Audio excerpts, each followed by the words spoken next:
Hey, Matt, hang out. We're going to grab you in just a minute. And we are live. Are we? Oh, yes. Yes, we are. Good morning, everyone, and welcome to another special deluxe edition of the Ragin to the Vlogs. Oh, I didn't even vacuum. I forgot to vacuum. We had guests and I didn't vacuum. Well, I showered.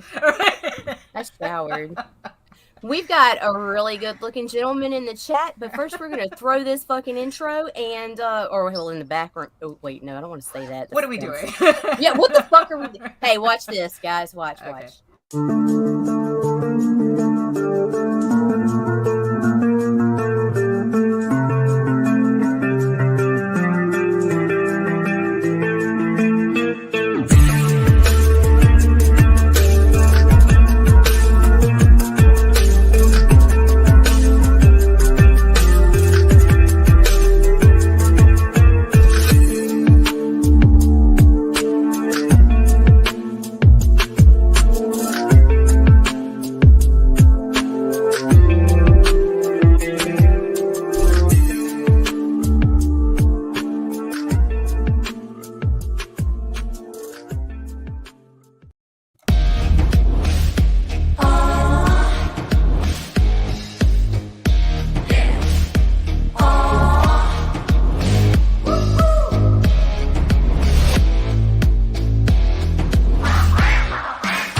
RJ Carter for that bump because we swapped out with him.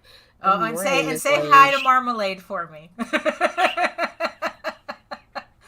I was like, oh, look at us. We get to see them tonight. Oh, that's right. So tonight, that's right. We have we're going to see what are we doing tonight with RJ? Tonight they're doing the CB4K auction over on Critical Blast, and we got invited, and I don't know why, but whatever. It's like, okay, cool. And tonight my name is Nita Manning because there's an M in front of my name. Right. Whatever. Well, I don't even care because I'm in the middle of an identity crisis anyway. Just take what I can get. Well, it's like I think that also it's like because we were talking before backstage about like just how many people are watching us right now.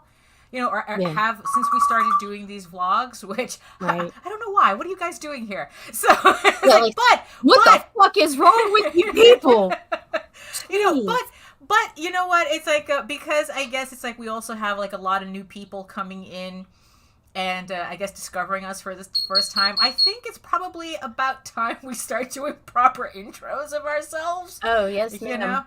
Yeah, and also you need to practice, you need to practice saying your titles. You're trying to stop fucking with me, Daphne. Or at least not before I buy you dinner. Okay, well, fine. Well, Daphne, introduce yourself. Okay, so hello, everyone. Hello, everyone. My name is Daphne Lage, and I'm a cartoonist, illustrator, and comic book artist from New York. I have been self-publishing comics since 1992, so I kind of think I know a little bit of something because I've seen a lot. So it's not like you're coming here watching two weirdo ladies just yapping on the internet. I am known for the funny animal fantasy Tall Tales, which you can see my lovely trade paperback right here. And RJ just missed his bump. Oh no. Just missed it. No. Well, he'll have, there are other bumps coming. We're a very bumpy show today. We're a very bumpy show today. Yes, we have multiple bumps. Yeah. Lots of lady bumps. Yeah. Where was I? Oh, yeah. My bad. Go on, Lage. I am known for the funny animal fantasy adventure Tall Tales, which I have a copy right here, and my medieval fantasy soap opera drama Eagle Raven, Heir of the First Unicorn, which, if you check out the show notes, you can check out the link to sign up for the pre-launch page for issue 4, which is premiering on Kickstarter March 14th. You could read both my comics online at talltalesonline.com. That's TILS, and eagleworks.com, EGOWORKS. And if you're watching us on YouTube, well, if you're watching us on Facebook and Twitter, hello. But if you want to watch more of my videos about pretty much everything art related and comic book related and making comics and art supply reviews and all that fun stuff. You can check out all my videos on how I make my comics on YouTube at Daphne Lage, Lage Art. So Nita, so who are you? Who are you? Why do you do this? All right, so my name is Nita Lanning. I am the executive producer of the Ragin 2 Broadcast Network, and I am CEO and founder of Ragin Services and Promotions. Yeah, that's what I'm doing right now. There we go. Is that good? I didn't laugh this time. No. The more you say it, the more it's because what it is. It's like, the more she says it, the more she'll believe it. You can all just bow before me and call me God. That's cool. She's the boss lady. Boss lady? She's the boss lady. Mm-hmm. I love you. I love you too, Nita. I love the boss lady. Where were we? Oh, yes, the chat. So, hello, everybody in the chat. Who do we have here? We have Michaela Jade. Mike Jimmy. Skunk Rocker. Let's see, RJ. Oh, hey, Joe RJ. D, Carl Witzman. Everybody. And Matt, who's in the back, too. He looks lonely. We should bring him in. Yeah, let's bring him in. He looks... it's like I said, looks so hello, lonely. Good morning. Hello. Hey, what's going on, ladies? Hey. I say that. Yeah, I know that may be the nicest thing anybody said to you in a while. Hello, ladies. Hello, good morning-ish. Well, it's more like brunch time rather than, good morning. So not here, it's still 10. Right. Oh, okay. So for you, it's still kind of breakfast time. It's just going into when they're switching over the buffet. You have all the hardened scrambled eggs that are now right. Exactly. You have to chip through them with a chisel. Yeah, and the lukewarm, hash browns. Sweet. I love you, Mike. Thank you. Oh, well, yeah. So, speaking of that, let's do some really quick housekeeping. Even though I did forget to vacuum, we can at least do a little house. We can't see your floor, Lage. It's okay. Right? Yeah. You can see my nasty wires. That's all my wires underneath my desk.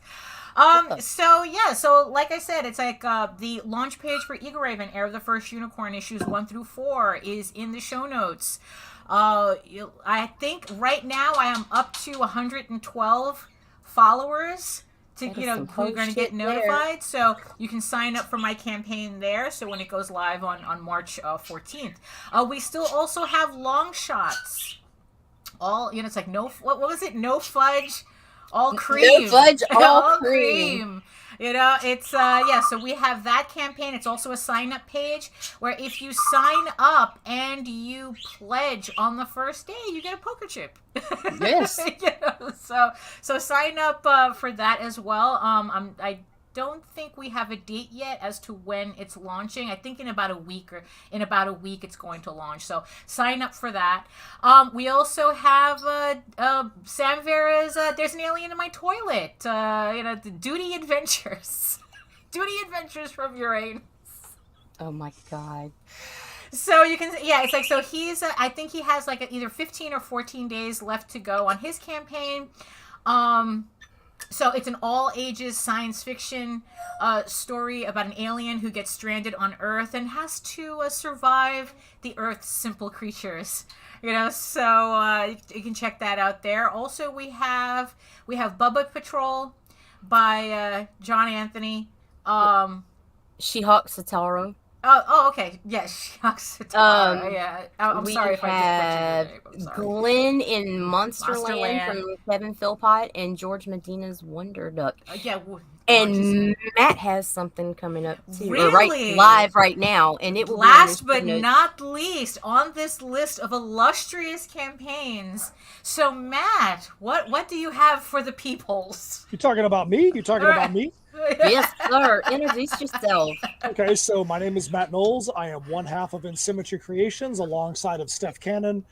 We have our campaign for Heirs of Isildur, The Perilous Prospects, Book 1, out right now. You might say, haven't you guys done Heirs of Isildur before? Yes, we have. This is the next story arc. So if you are a fan of Heirs of Isildur and our Steampunk time travel series, this fits in line right after it. But the reason why this is book one is because the angle of this story and the way that we are positioning it is something where you can be someone that has never experienced a series before. You're going to be able to pick it up and right from the jump be able to enjoy it. You're not going to have to go.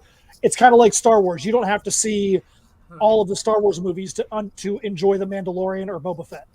Right. Oh, that's cool. But if you know the whole universe, then you can, feel like you've got a little more understanding of what's going on.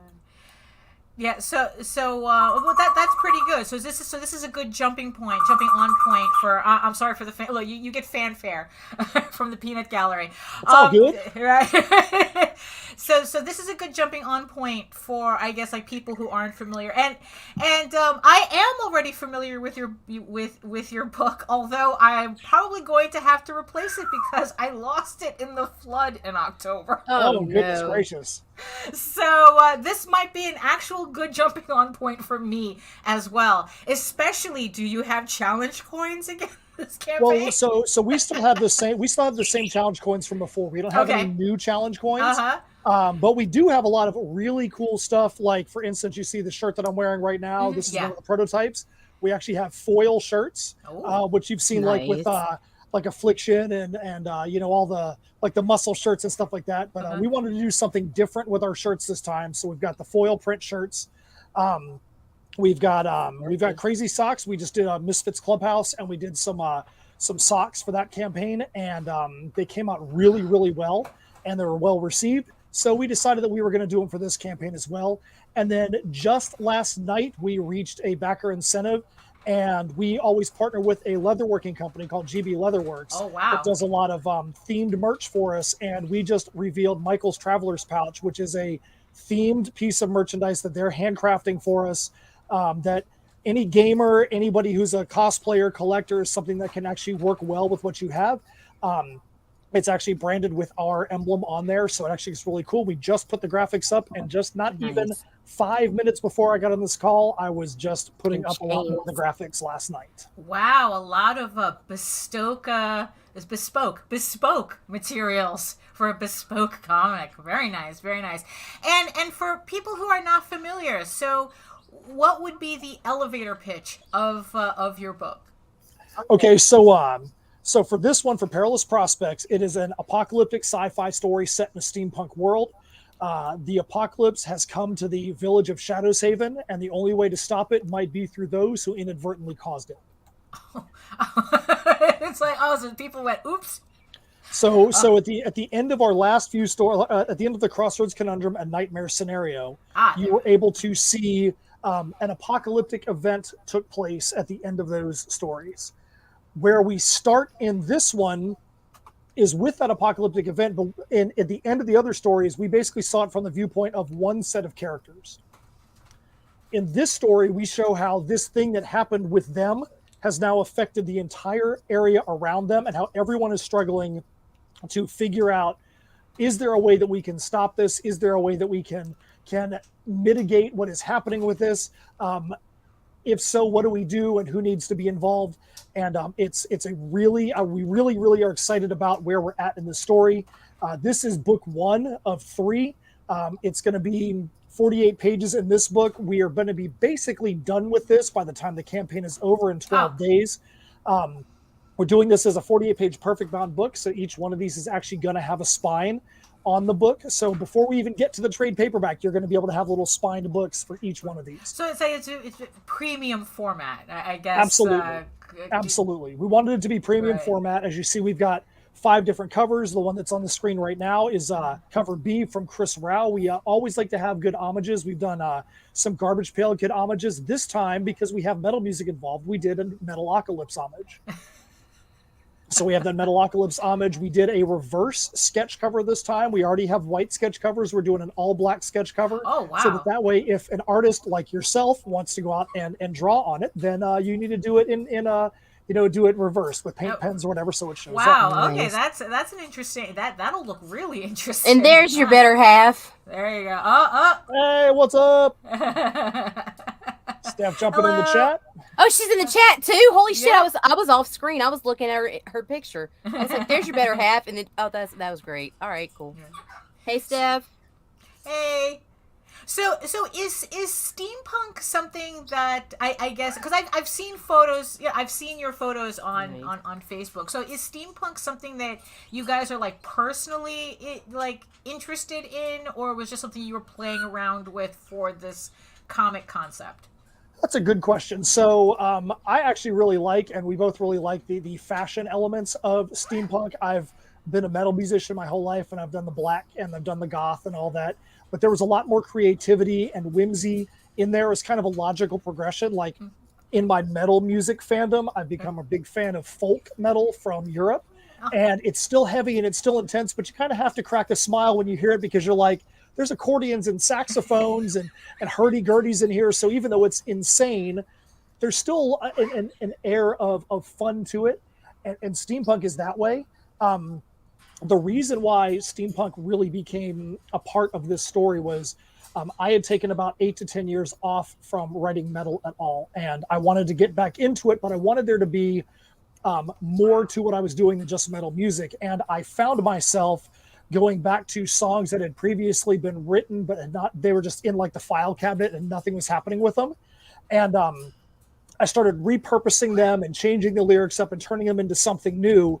And I was like, this is just like what steampunk is, where you have these old technologies and things that are repurposed to look new and futuristic. And so that allegory in my own life became the literal of the story. Huh? And because you're a musician, does the comic have a soundtrack? So it has more than a soundtrack. It's that there's actually 2 metal albums that have been created. The first book, The Crossroads Conundrum, has a 12-track CD where think of it like origin stories, like with Solo or with Rogue One for Star Wars. You're like, here's the Star Wars timeline, but if you want to know more about this aspect, go to Rogue One or go to Solo. That kind of juts off over here. The Crossroads Conundrum, we had 12 songs that did that. You want to know more about this character, go listen to the song, look at the lyrics. That's his origin story.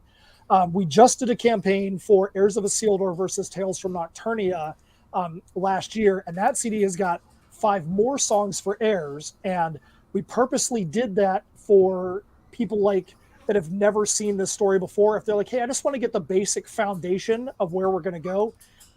The first 3 songs in that CD are the Perilous Prospects of Shadow's Haven, the Perilous Prospects of the Portals, and the Perilous Prospects of the Timekeeper. So you can look at those 3 songs and you could say, okay, now I have an understanding and a foundation of the universe of what this is without having to go back and read all these other stories. I could just listen to these, I could read these lyrics, and we're good to go. There's also 5 songs that go with our medieval fantasy series, Tales from Nocturnia, too. So we tried to, really expand out every IP as best we could. That's so. Is writing music for, I guess, like your own comics? Mega ultra mega. Was that like what is that like a different process from like writing songs for like an audience? I guess like for a standard audience. I wouldn't say that it's a different process as far as writing for the audience, but it definitely makes you have to pull on a completely different side of your writing brain, because writing lyrics is much more akin to writing poetry. Yes. And Nita, I know you know how to write poetry. You write some great poetry and you post it all the time. Poetry is very flowy and wordy and big and huge, and you want to try to create something very big, like verbally, out of a small concept. With comics, it's the opposite. It's show, don't tell. You want the pictures to be the big, showy thing, and you want the words to be concise and to the point. And it's always difficult to do that switch, because coming from a lifetime of writing lyrics and then saying, okay, now I want to tell the same piece in the story, Steph has to jump in and be like, okay, we're writing comics now. Let's make sure it's actually comics. Because if you go back to the Crossroads Conundrum, that started off as an ebook and then it was turned into a comic. So it's very much of a hybrid, where you see a lot more text and a lot more wording than you would get in a typical comic. And when Steph and I started working together over 4 years ago, she was like, hey, this is really cool. I really love this story. But if you want to make a comic the way you're saying it, you need to learn how to make a freaking comic. Right. It's a completely different animal than writing prose. Yeah. So she came from that comic world, and that really helped to take our ideas and take the big flowy ideas and find a way to make them be epic in comic form, which, as you can see from the art in the campaign, the art team we have on this series now is outstanding. Phenomenal. I was so going to say that. Yeah, they're great. Yeah, Alessandro Ventura and Bruno Hang, they are kind of like the Brazilian mind of like how Steph and I are, or even you guys, or how Nita, how you are with Meredith, where they think a lot alike. They're friends, and they know how to work to each other's strengths when it comes to the pencils and inks versus the colors. And Alessandro really pushed for us to use Bruno. Bruno has got a laundry list of insane credentials from back in the day, and we look at what he's doing and we're like, how are we working with this guy? This guy's list of credentials is outrageous. But such a great guy, and it just has really done such a great job of helping our ideas to become more epic in the art. And it's helped us to, as we've gone along, change up the way we've scripted. We had our script before we started working with them, and as we started seeing the way that they were bringing that to life, we were going back and changing things in the script, because we're like, we don't have to say it this way. We don't have to do it this way. Now we understand what their style is. And so we have to go and alter our script to work with them instead of forcing us onto them.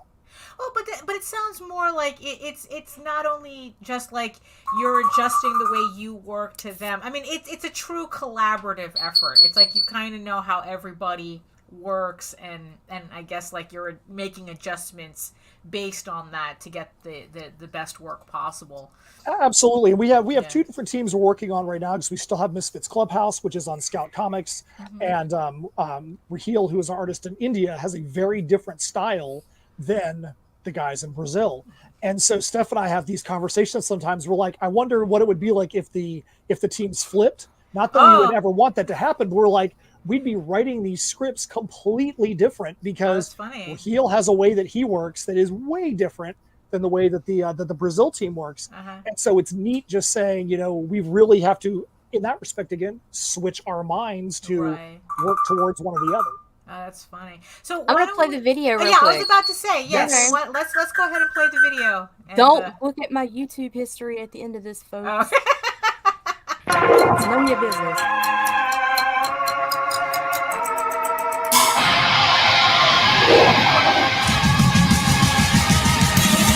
Hey everyone, this is Matt Knowles and Steph Cannon from INSYMMETRY CREATIONS. There's not much time. We've got some important information for you. We've got to tell you about our brand new Kickstarter campaign for Heirs of Isildur, The Perilous Prospects. This 48-page perfect bound book is the first part of an apocalyptic sci-fi story arc set in a steampunk world. The apocalypse is rumbling through Shadow's Haven, and the only way to stop it might be through those who mistakenly caused it. We are super excited to be able to unveil to you our brand new art team of Alessandro Ventura and Bruno Hang, who have helped to bring the universe of Heirs of Isildur up to the next level. We've got super cool variant covers and glow-in-the-dark stickers. And don't forget the cool shirts. And as always, a few fun surprises! The campaign portal will only be open for a very short time. So go to the quick link that's down below and back, follow, and share. We here at INSYMMETRY CREATIONS, the imperiled citizens of Shadow's Haven, and the Heirs of Isildur, will greatly appreciate it.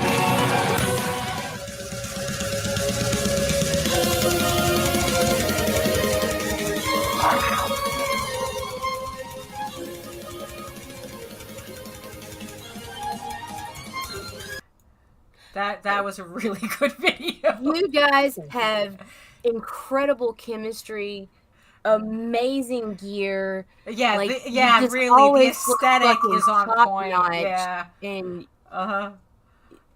thank you. That's why I was asking if the aesthetic was personal. Well, I can tell you, like right here, like to the left of the camera, I've got like 10 top hats. Right. I've got a pile of vests that I need to still hang up from the shows we've done recently. Yeah, I like it because it's fun, it's whimsical, it's something where you can be classy, like you're always twinning.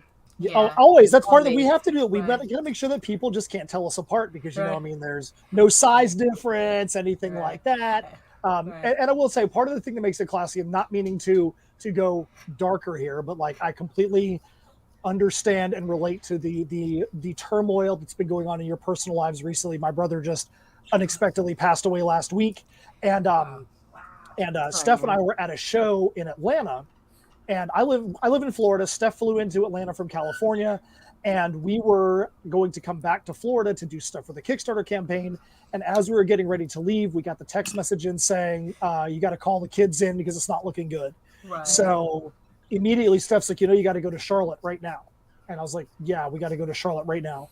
All we did was point the car there, didn't have any additional clothes, didn't have anything. Everything was dirty. But we just had to get there. And my brother passed away 34 hours after that text happened, and they had the service last week. But the reason I bring this up was I didn't have anything to wear for the funeral, even though it was casual, because everything was dirty and stuff just wasn't appropriate. So I had to buy a couple pieces, but then I was able to take one of the vests that I wear and I wore it to the funnel. Right, I don't care. Yeah. He would have loved it. It's multi-purpose. Yeah, I think that's kind of like the appeal of steampunk, is that there's a game that I play at conventions going, well, is it cosplay or is it clothing? Yes. It's like, are you just dressed up or are you playing something? Yeah, it's kind of in between for us. It's a little in between.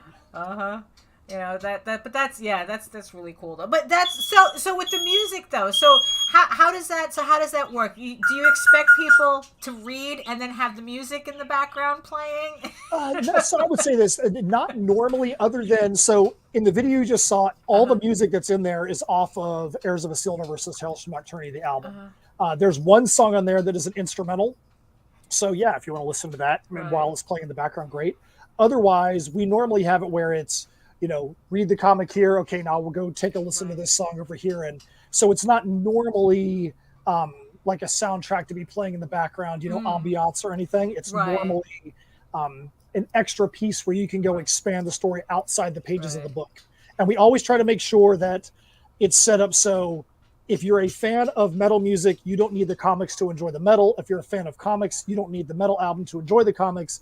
But if you like both, or you want to experience both, you can put them together and get an experience that is not common in the comic world or the metal world. You're getting something unique. Yeah.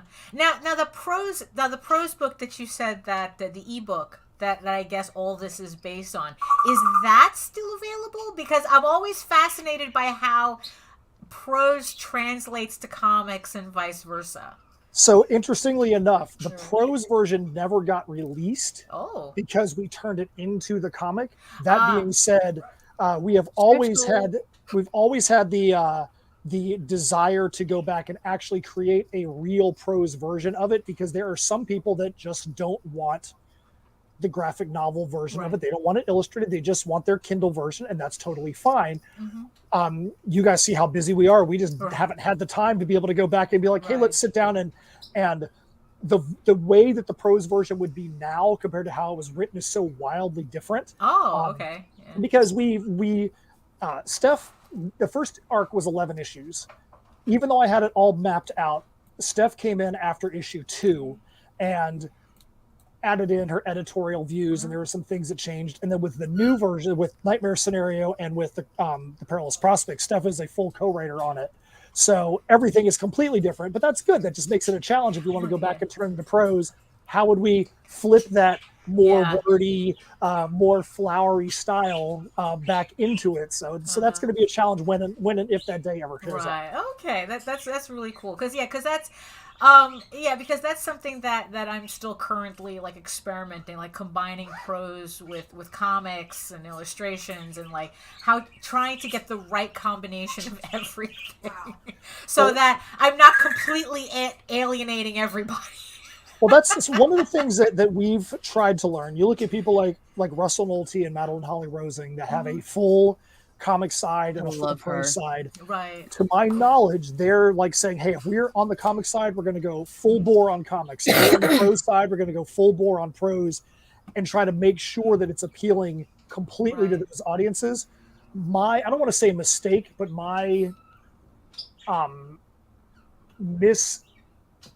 I don't even know what the word is I'm looking for, but I don't want to say misunderstanding. But at the beginning, I'm like, oh, I'm going to make this one book that's going to appeal to both the prose side and the comic side. And normally when you do that, you kind of alienate both because they're like, this is not a book enough to be a book. Right. This is not a comic enough to be a comic. Yeah. They don't normally see it as, oh, cool, there's just enough in here for me to like it. Right. So if we ever go the prose route, it's going to be full on prose. And as you see from the art in the campaign, we've gone full on comic this time. There's not, nobody's going to ever question whether or not what this is. It's a full on graphic novel, and we're super, super, super happy with where it's at. You said it's 48 pages in this book. We've had a lot of people that have signed up to get drawn into the issue, but we had to sell people on getting drawn into issue 2 because this issue is already basically done. We expect on having this thing done before 12 days from now when the campaign is over. So we weren't going to sell people being drawn into this campaign because the book's almost done. Right, and exactly. When we draw somebody in, we have to differentiate. Is it like a one-shot headshot cameo, or are we creating a character around them? We have a super fan that has basically gotten drawn into every series that we've done. Wow. And we have to create her a new character every time. So we're like, what are we going to do for Annie this time? Is it going to be this? She's been a medieval green-skinned monster. God bless the super fans. Absolutely. So it makes it fun. Like, she doesn't know what we did for her this time, but we've laughed every time that we've had her character pop up into a panel. But it makes it fun because, like, we know, hey, we're going to have these kind of characters, and we could either go create a just random character, or we could find a way to position somebody in there, and it gives a lot more ownership. People are like, hey, you see this? I'm in this comic. How many comics have you been in? And people kind of, we had a guy that was Heirs of Isildur issue 8, a guy we know named Thurl Hupp actually made it onto the cover. And he personally bought like 15 copies of that. And we'd be at shows and people would be like, just random people, hey, where's the issue that's got Thurl on the cover? And we probably sold more of that one just because he was on the cover than any other issue, basically, because they wanted to be able to have that piece of, of their buddy that's actually made it to the cover of a comic. Wow. So Heirs of Isildur. my words. So we can safely say that it's a multi-sensory expance. You got that. Absolutely right. Absolutely right. You are 100% correct.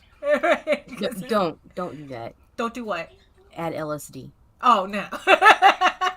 Oh no. We're not adding LSD. Yeah, definitely going to be a drug-free experience. We're not. Yeah, it's like no licking the pages. Heirs will be a drug-free and COVID-free experience for your ears and your eyeballs. Exactly, right. Exactly. So we're going to throw a couple of bumps. Matt, do you want to hang out with us for the rest of the vlog, or you got to bounce? We can hang out. We can hang out. Sure. So so if everybody wants to check out the campaign, everything's in the show notes. So and if it's not, it will be before I post it. There you go. So here we go. Hi, I am Joe D. McPhee. I am the host of From the Desk of a Small Press Publisher, and I want to cordially invite you to watch our show Saturdays at 9 p.m. Central Standard Time. On our show, we will have different guests as well as talk about the comic book industry and pop culture. And every so often, I might actually do a drawing session or a 3D rendering session every here and there. So once again, I want to invite you to watch From the Desk of a Small Press Publisher right here on the broadcast channel that you're looking at, whether it be Facebook, YouTube, or Twitch. Hope to see you there, and make certain that you catch From the Desk of a Small Press Publisher at 9 p.m. Central Standard Time. Thanks.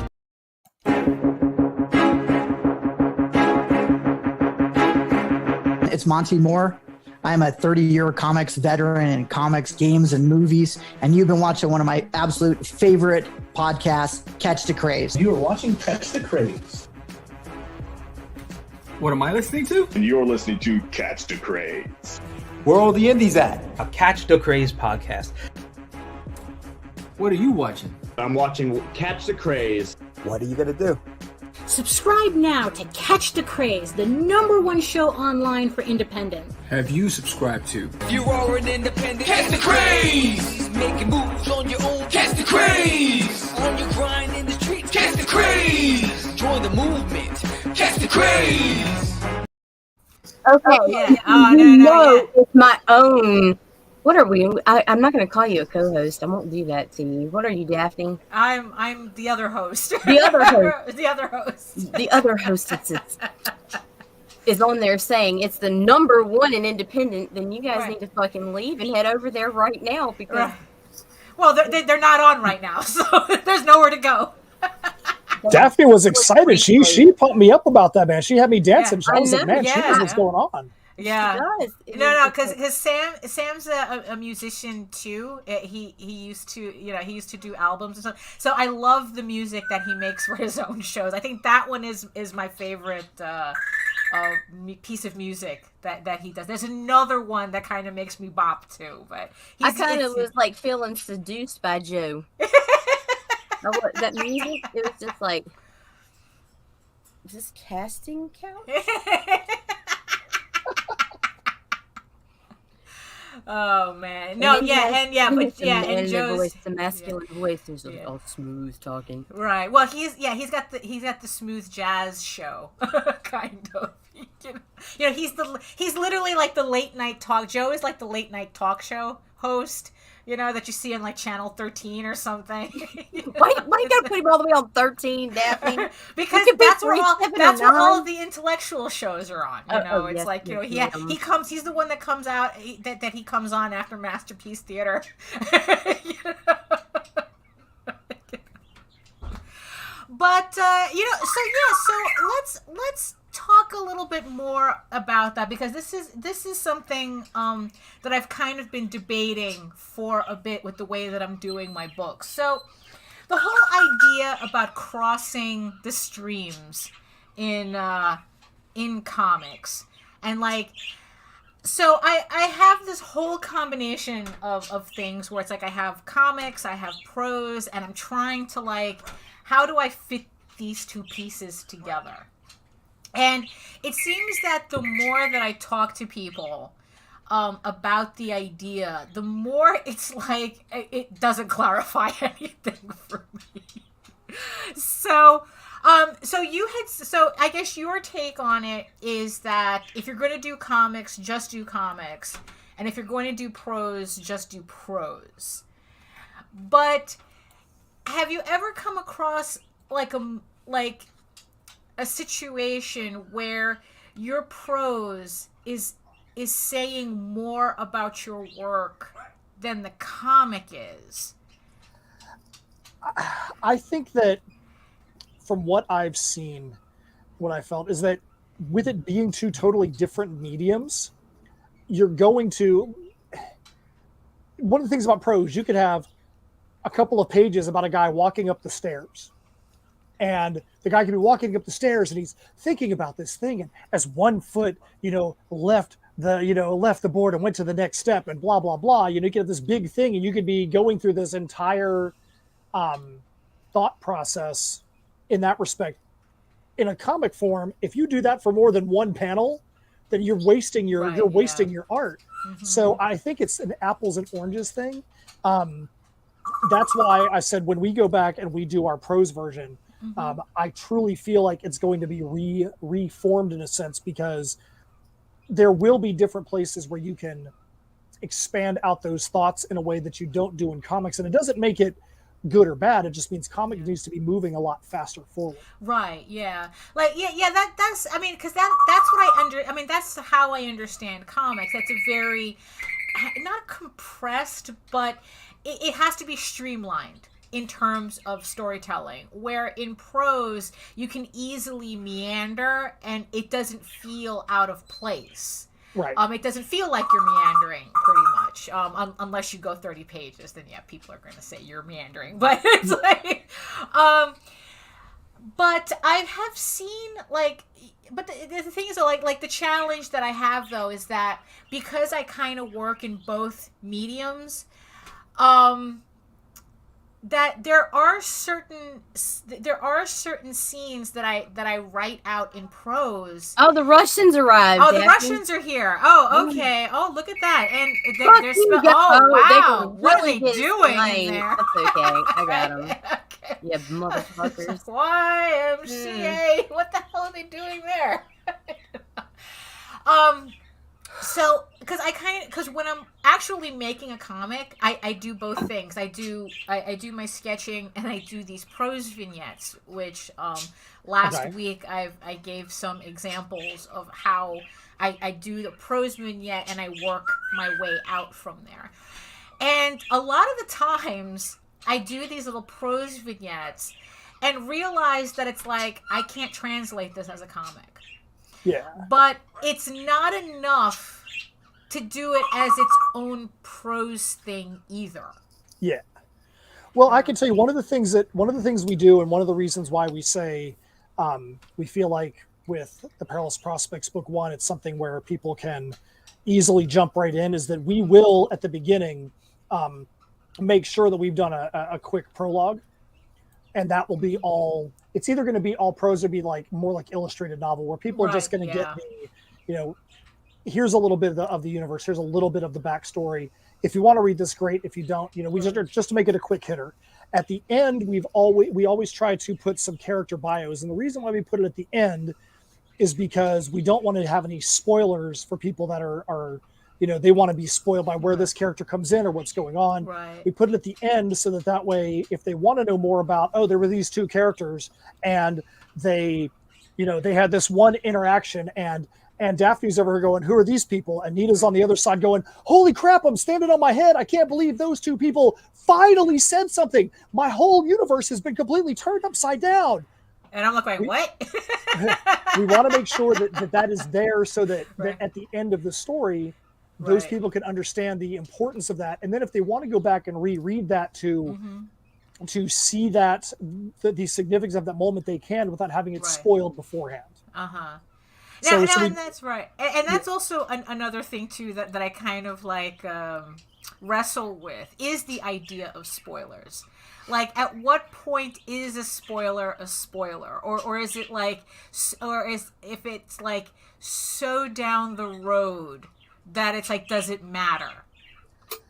So that's a very interesting question, and I will tell you how we approach that in this campaign. Get it before we get there. Normally, we try to not reveal anything when it comes to what's going on in our stories. This time we did the opposite. This time we tried to look at it like it was a movie trailer, in a sense where if you look at a movie trailer, most of the time, if it's an epic movie, the entire movie gets spoiled in the trailer because the company that puts the trailer together doesn't care about whether or not they're going to spoil it. They care about, are we going to find a way to get people interested in going to see how all these things came about in the movie theater.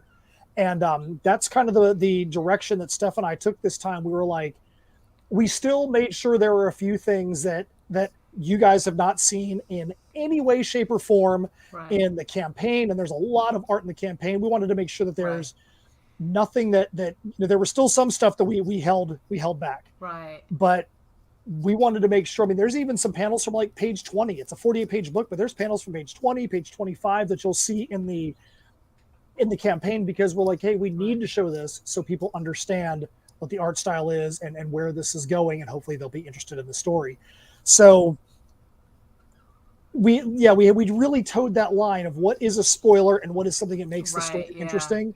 Because if you truly give away the whole story, what's the intent of somebody? What's the reason for them, the impetus to want to go into the campaign? And funny you bring that up. We just this morning had somebody, there's a site called Indie Comic Conspiracy on Facebook, and they do Just the Tip Tuesday. And people always try to put good tips in about what goes on in the comic community. And 20 weeks ago, I put in something. A reason I know it was 20 weeks ago is somebody went and did a Just the Tip Tuesday search this morning, and people started commenting on it. And one of my tips in there was, if you are going to review comics, don't just go and open up the comic and turn it around to the screen and show off the last couple pages, because you inadvertently have become a spoiler for that comic and are going to make people not want to go and do that. So make sure you yourself as a reviewer are not spoiling the comic. Show some stuff. Make sure you know what you're doing before you go and do that to somebody. Right. I mean, yeah, but I think that's kind of like a different, that's someone reviewing a comic. And I've seen people also do, like, they do page by page reviews. Like, they're literally reading the comic online, and it's like, But the thing is, you see, because that's the thing that I debate, because it's like the thing with the movie trailers, because that's been a trend for a while where they literally truncate the movie in the trailer, like there's a happy ending type of thing. It's like you pretty much can see. It's like, oh, and everyone jokes, well, why not just show the movie? If you're gonna put everything in the trailer. Exactly. And the logic that I read explaining that trend was that people who know the ending are more likely to see the movie.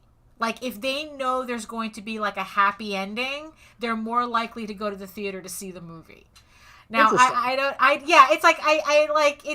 of like, well, I mean, it's like I mean, yeah, so it's kind of like something that I'm always kind of like fussing with. It's like, well, how much can I get everyone, like the audience, to know about my book and still have them like be interested enough? It's like, oh, you mean this happens and this happens, well, how do we get there? Well, it's like you said, it's like, well, it's not the story itself, but it's the journey in the story that attracts people to it, not necessarily like I think like there was a debate that I was reading where it's like, is knowing there's a happy ending, is that a spoiler? Well, I can tell you one of the things when we did nightmare scenarios. So you have the Crossroads Conundrum and the Perilous Prospects, and it took a while for us to get back to the Perilous Prospects for many reasons. We were really doing good with Tales from Nocturnia and the pandemic and whatnot, so we just kind of rolled on with Tales from Nocturnia, and it had been a while since we had released anything Heirs of Isildur. So when we did the album and the splatter vinyl campaign, we put a small comic in there called Nightmare Scenario, because we knew there were certain cliffhangers that we had to answer immediately. People were like, I've been waiting long enough. Right. Give me this answer so that way I can know where I'm going to go when I get to the Perilous Prospects. And in typical Matt and Steph form, we answered just as many questions as we started, because we had people that got to the very last page of Nightmare Scenario, which answers some of the biggest cliffhangers from the Crossroads Conundrum, and they were like, okay, now what am I going to do about this? You better get me the next piece soon. Right. So they got that one piece answered, and they had that satisfaction of going, okay, there's going to be something worthwhile coming. But then they were like, what the freak? What else is going on here? This doesn't make any sense. But they're going to get those things answered as we move along. Right. Yeah, I mean, it's such a fine line, because it's like, yeah, they're yeah. Because there was something that I was discussing with Meredith at one point, where it's like my series Eagle Raven is 15 issues. I have all 15 covers done.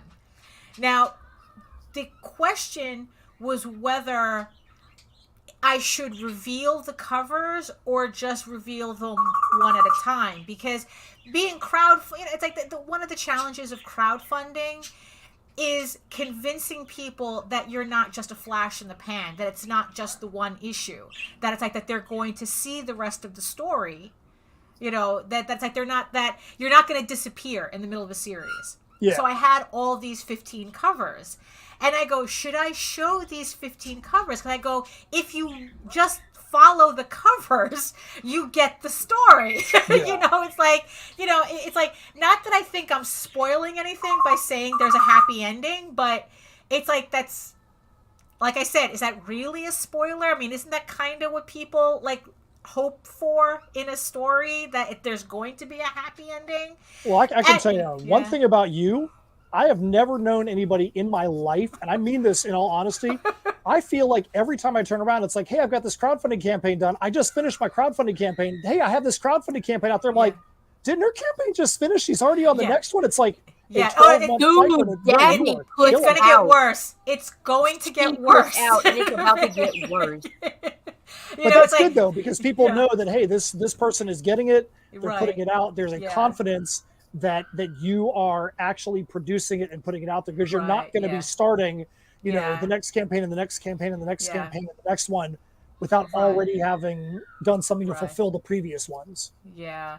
I mean, because the thing is, well, in the end, what Meredith told me to do was not do all the graph, because she said that every cover reveal is its own thing. Because that's big in prose novels. That's like, oh, this is the cover. We're revealing the cover. And I've seen some campaigns do that. Well, except there were prose novels. It's like, oh, okay. So I think that had less to do with spoilers though, and more to do with we're revealing the cover was its own fanfare.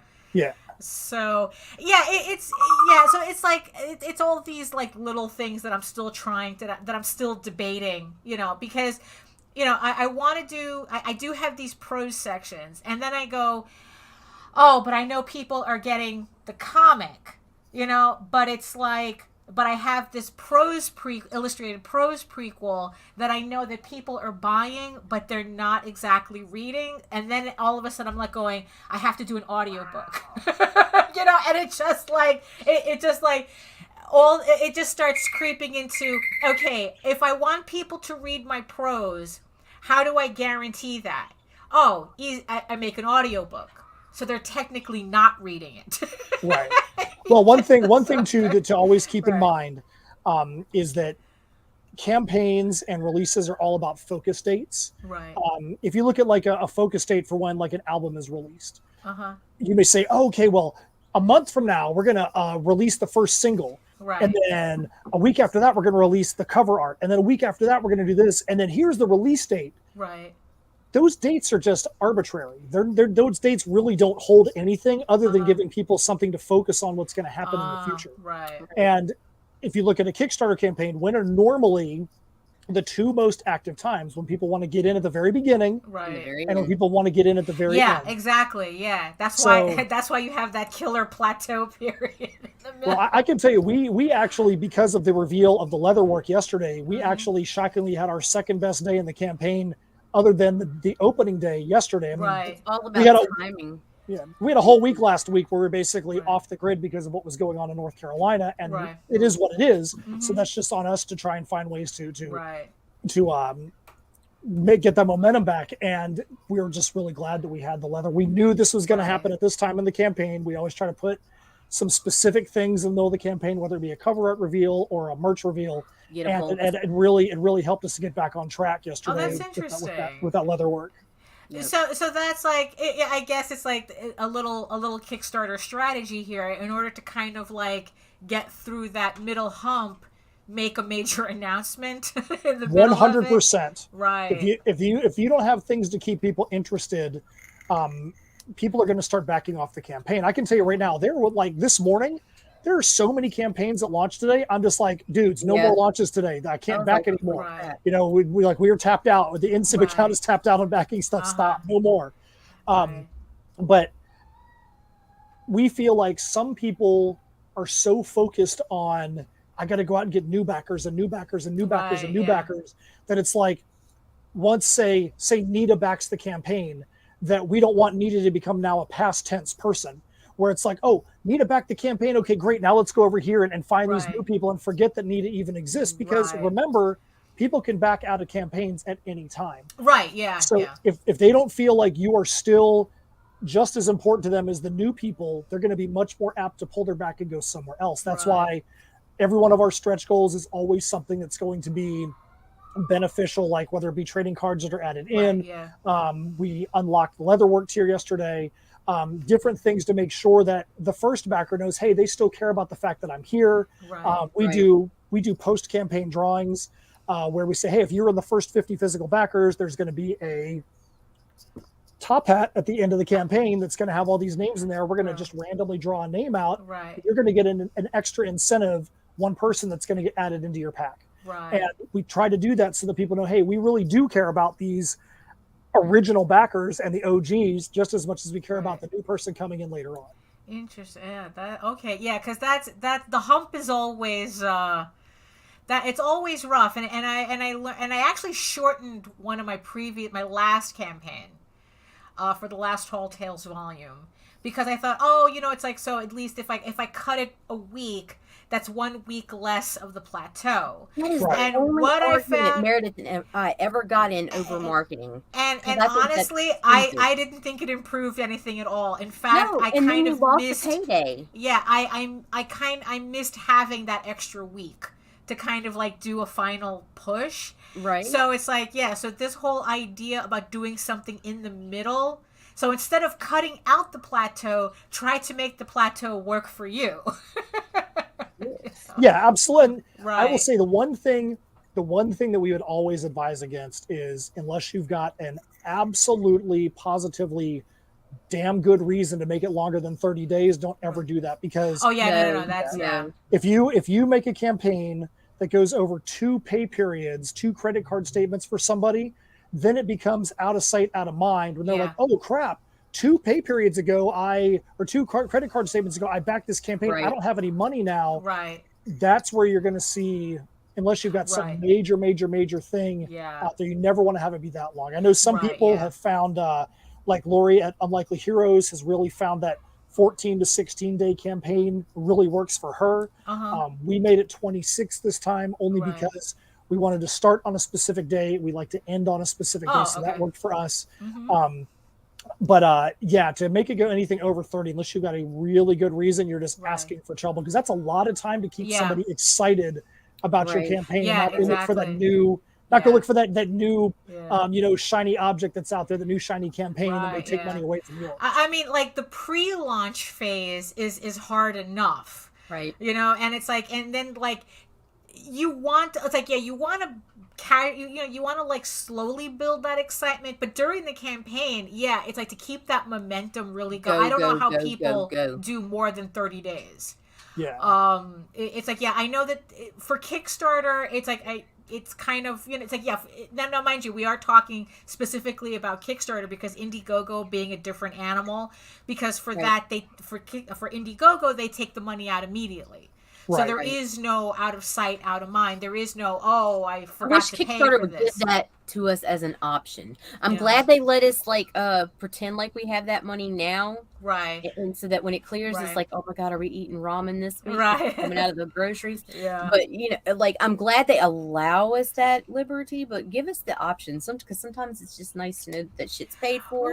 Well, you see, the thing is, I filled out my last survey for Kickstarter, and that was kind of one of the questions they were leaning towards, about collecting the funds in advance as opposed to waiting at the end. So obviously it's something that people have been telling Kickstarter, that it's like, this is not. But see, I like the option for if it's not, because like, face it, a lot of us are fucking paycheck to paycheck people, especially when you have an army of freaking children. Right, yeah. I mean, the crotch goblins outnumber us. Like, there's those months that something's gonna pop up, and I want to pledge to it, and and the money just wouldn't be there until like 2 weeks down the road. Or it's by the time I have the money, then I'm gonna forget it. I even was looking at it. Or even worse, like multiple campaigns hit at the same time. Oh, you mean like you and JD did to me this last time? Well, sorry about that. No, look, let me tell you something. It was crazy because we were sitting there, and I don't know what made him mention it. It was you, JD, and somebody else all closed out, like, and it was like, whoa, how'd that happen? And he was like, what the hell did you spend? It was like $230. Yeah, I'm like, what? I wish Kickstarter would kind of like streamline that a bit. That, and what else did they ask me? I will say this. I think one of the things that I really like to see them do is, if you have, like, I wish they would have a database of, here's somebody that pledged to a campaign and then canceled their pledge, or here's somebody that pledged for $500 and then list I'll share with this. The campaign trolls, high tiers, and then go and we've had a couple of really bad trolls. There was a couple that myself and another creator, won't name them, that at the end of their campaign, we kind of sometimes will compare, here's the bad backers. And I was like, oh crap, you have that guy on your list. Watch out, because that guy just came in at the end of our campaign and backed really high, put us over a stretch goal, and then never paid their card. So here's the way we look at it. Unless it's something extreme, like, oh, we had $1,000 drop, Right. If we cross a stretch goal, even if we drop back below that because of whatever it may be, we're still going to honor that. And stretch that's how goal. it should be. Yeah. Oh yeah. Same with Definitely. backer goals. If Yeah. you exceed a backer goal and somebody backs out, it's too late. Right. Whatever number you stated, that right. But it still sucks when you go to do that and then you've got you're like, oh crap, you know, we have to go invest in this other thing that we spent on, and now we're down $500. And there's been a lot of that recently. And there was 2-3 campaigns I worked on a couple of months ago that it was the same freaking dude popping up in all 3, backing everybody's highest tier and pledging for original art. And then they would dip at the end. And then he'd dip. Right. And people will say, "Oh, I was trying to help you to get to that next level," or "I was helping you get." No, that's not helpful. That is not helpful. Don't be an asshole. And we see you. We can go in the back like these idiots. It's like we see you. Yeah. The only problem is that like we know like I know let me that there was it. What? It's perfect time, Daphne. Oh, really? What? Where? When? Right here. What?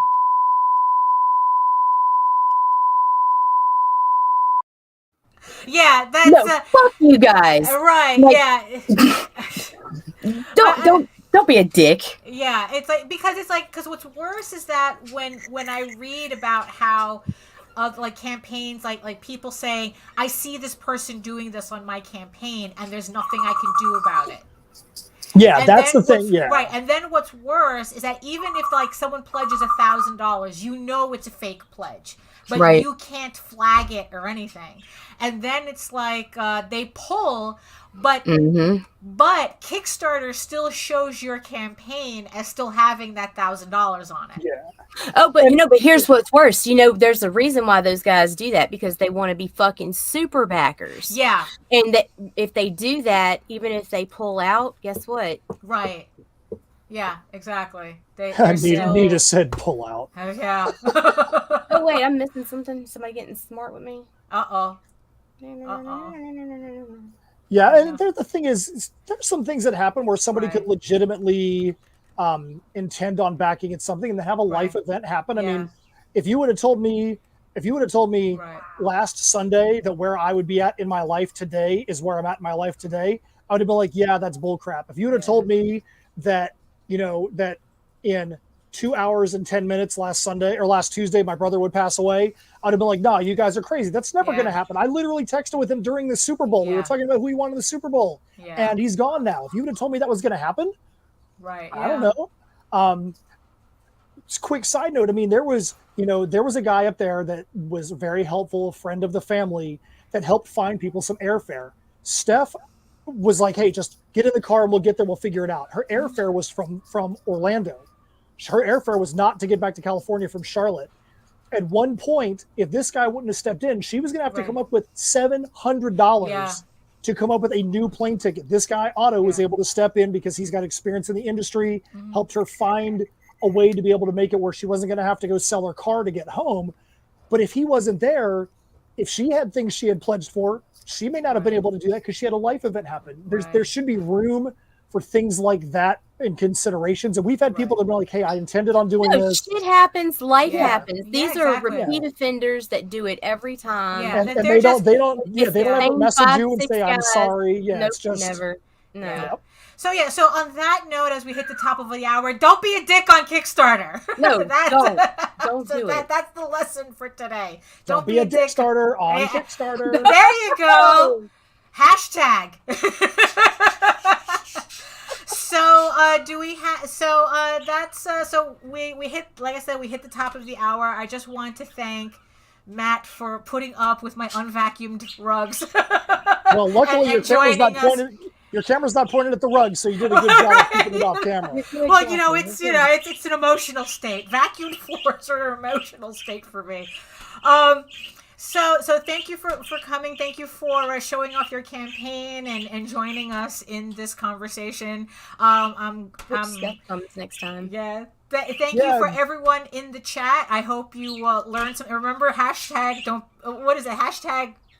Don't be a Kickstarter. Don't be a Kickstarter on Kickstarter. Don't be a dick. No, like, yes. Oh, yes. Hey, Steph. Hey, let me tell you, Steph wants to be on these shows just as much as I do. And we've even had conversations as early as recent as yesterday, because of the fact that I'm East Coast and she's West Coast. Yeah. Most of these shows are set up to be convenient for East Coast people, right? Yeah, because she's got kids, and so a show like this, she's literally at the car line at school dropping them off, or an 8 or 9 o'clock at night is dinner time there. So it's either I do them or nobody does them, because she still has a life to have to lead there. But yes, every time we can get on there, and we definitely, I will say this, Nita, we definitely value the fact that, as you saw in our campaign, one of the last images when Meredith passed away is Meredith holding our book up from the last show. Like, we thought that was really cool that we were able to capture that image and have that as a lasting image from the last show. And I definitely want to say to you guys, I know it's tough to be on a stream.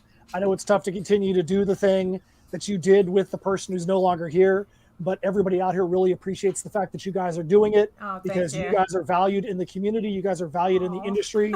So to still be out here doing this means a lot. And there's a ton of respect at the fact that you're doing this. So keep on doing what you're doing. And thank you. And have a good cry after the show. I know you probably do need it, and I totally understand it. Believe me, this is coming from true respect. I mean, I can tell you, me watching any NC State sports event or any Miami Dolphins is going to be tough for the rest of my life, because that's what me and my brother did.